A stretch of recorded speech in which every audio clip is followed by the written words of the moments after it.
hariho icuririzo cawe, kuna ngazi yako.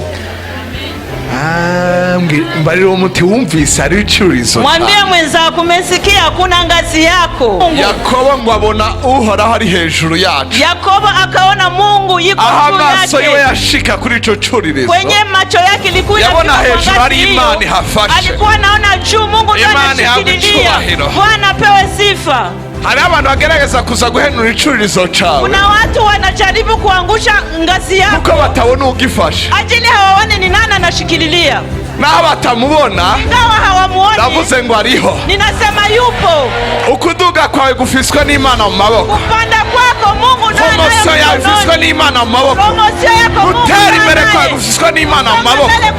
Gutunganirwa kwawe gufiswe n'Imana mu maboko. Gukira kwawe gufiswe n'Imana mu maboko. Kumenya mu ishure kwawe gufiswe n'Imana mu maboko. Niwayisigira, ukumvira data icavuga, ndavuze ngo urava hamwe ushika ahandi.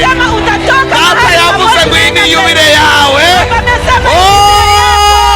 Haleluya. Amen. Hariho icuririzo cawe, kuna ngazi yako.